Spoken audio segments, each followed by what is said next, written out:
after watching the YouTube video to the introductions to Stone Park project, I was wondering if Fox is going to be here today.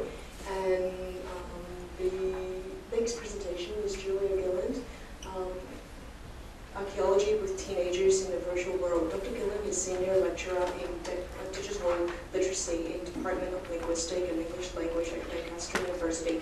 She has published extensively in the areas of digital literacy and early childhood education.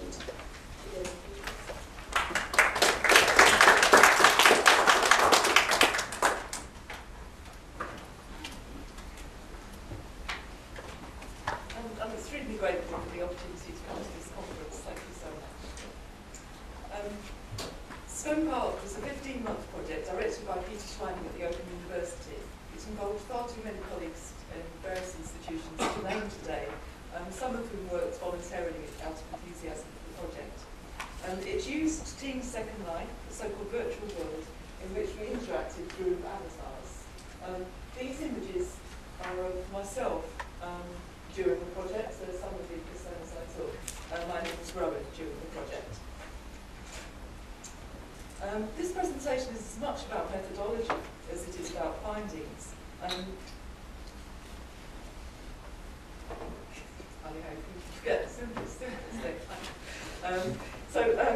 I'll skate over my starting points in order to introduce my aims. I want to explain in what ways archaeology is significant to the work. I'll briefly outline the Stone Park project, although that's far better done in other project publications. The core of my talk is an exploration of some of the communicative domains and the methods with which I study them.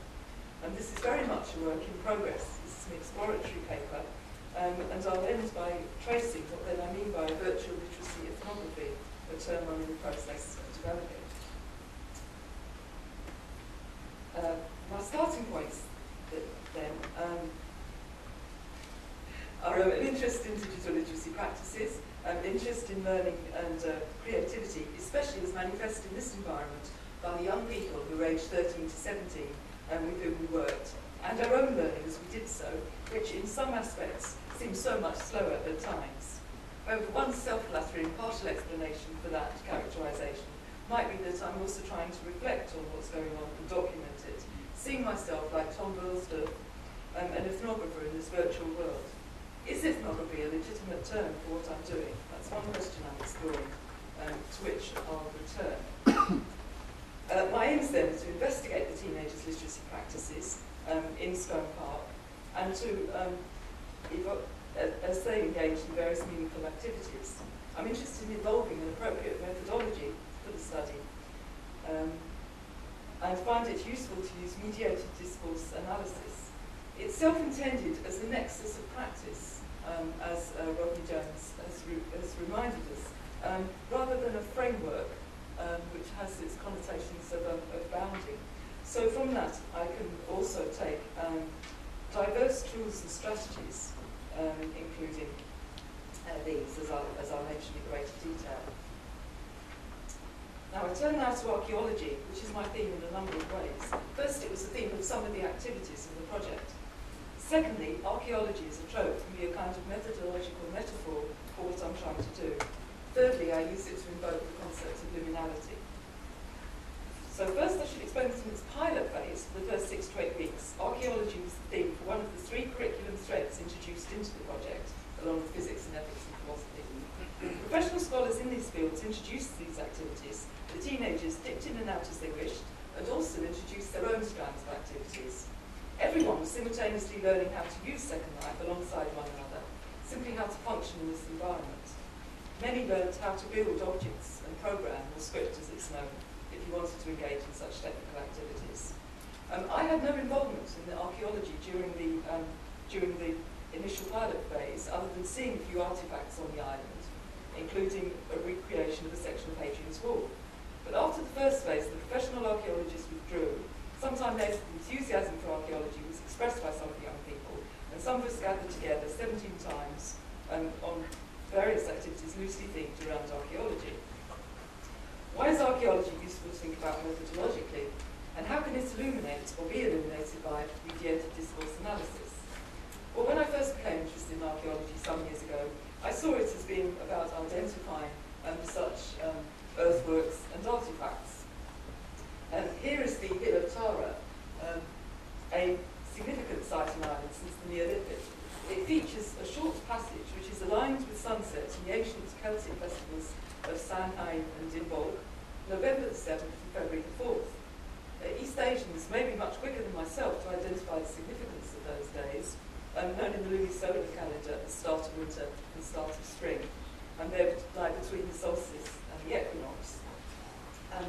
Here is my favourite archaeological site in the whole of England, even more in Stonehenge, Flag Fen near Peterborough.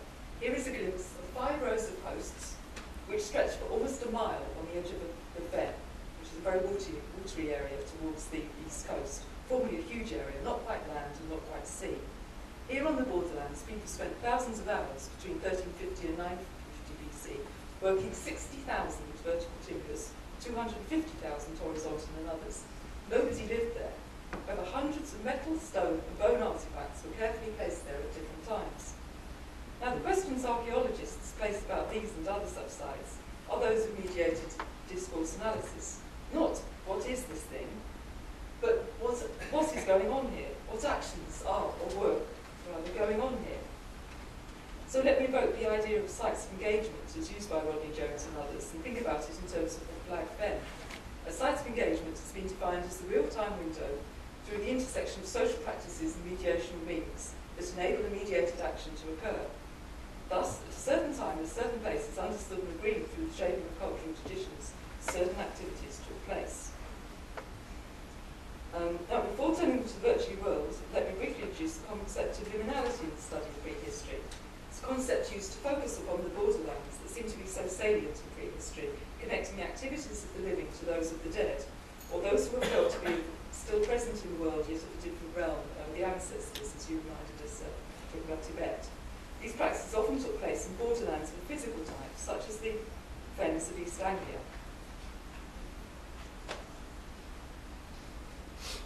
Now, SCOME is a continuing programme of debate and discussion and much more. I really don't have the time to explain the whole programme in detail, which in many cases embraces people with different agendas, such as home educators and so forth, which I'm uninvolved with. It involves many educationalists, many of whom are just home education or improving or reforming or even getting rid of school education and third spaces. During the, you can find a lot more about it at the website. It's definitely central to its ethos as value and support learning from cradle to the grave. From 2078, our main focus was the use of Team Second Life to give people a lived experience of radically different